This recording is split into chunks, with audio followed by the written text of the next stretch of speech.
Nasreddin Hoca, yüzyıllardır anlatılan fıkralarıyla hem güldüren hem de düşündüren en sevilen halk bilginlerinden biridir.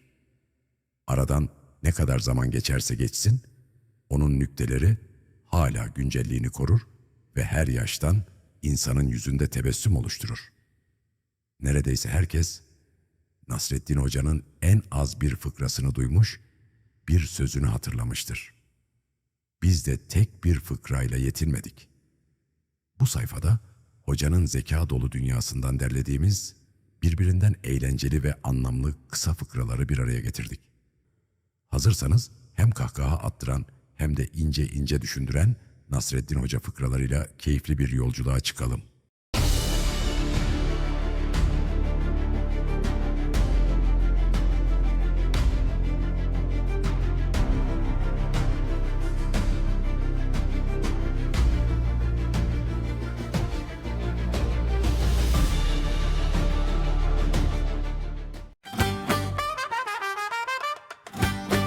Çocuklar pazara gelen Nasreddin Hoca'nın etrafını sarmış.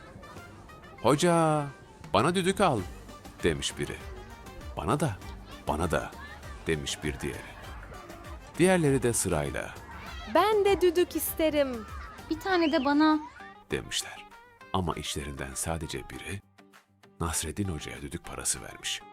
Hoca parayı alıp pazara gitmiş. Akşam olmuş. Hoca pazardan dönmüş. Çocuklar yine etrafını sarmış. Her biri heyecanla. Hoca benim düdüğüm nerede? Nasreddin Hoca cebinden bir düdük çıkarmış ve parayı veren çocuğa vermiş. Diğer çocuklar şaşkın ve biraz sistemli. "Hani bizim düdüğümüz?" diye hep bir ağızdan bağırmışlar.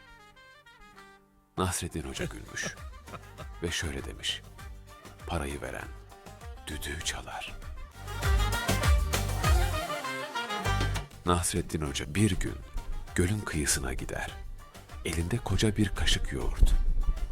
Hoca kaşığındaki yoğurdu yavaşça göle boşaltır.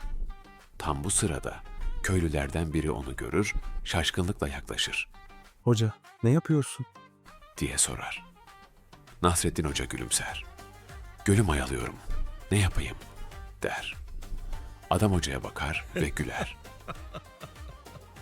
Ne diyorsun be hoca? Çıldırmış olmalısın. Koskoca göl hiç maya tutar mı? der. Hocadan ince bir espri. Nasreddin Hoca gülümsemesini hiç bozmaz ve şöyle der: "Peki ama ya tutarsa?" Nasreddin Hoca eşeğiyle kasabaya alışverişe gider. Kitap, elma, limon, birçok ağır şey alır.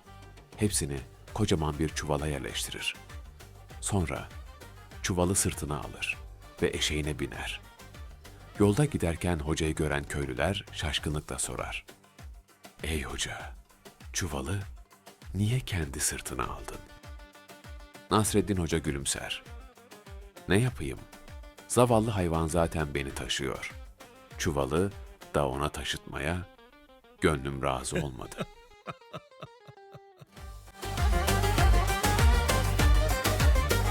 Nasreddin Hoca bir gün evde otururken karısına dönüp şöyle der: "Hanım, iyi dinle. Sana bir vasiyetim var. Ben öldüğümde beni baş aşağı gömün." Karısı hayretle sorar. Hoca, o ne demek? Neden böyle bir şey istiyorsun? Nasreddin Hoca ağırbaşlı bir şekilde cevap verir: "Yarın öbür gün kıyamet koparsa her şey ters düz olacak. O zaman ben de dümdüz ayağa kalkarım."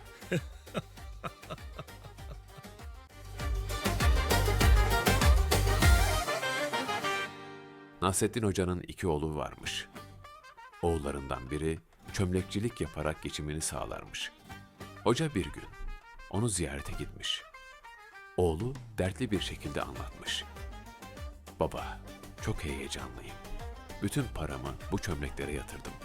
Eğer hava güneşli olursa kururlar ve zengin olurum.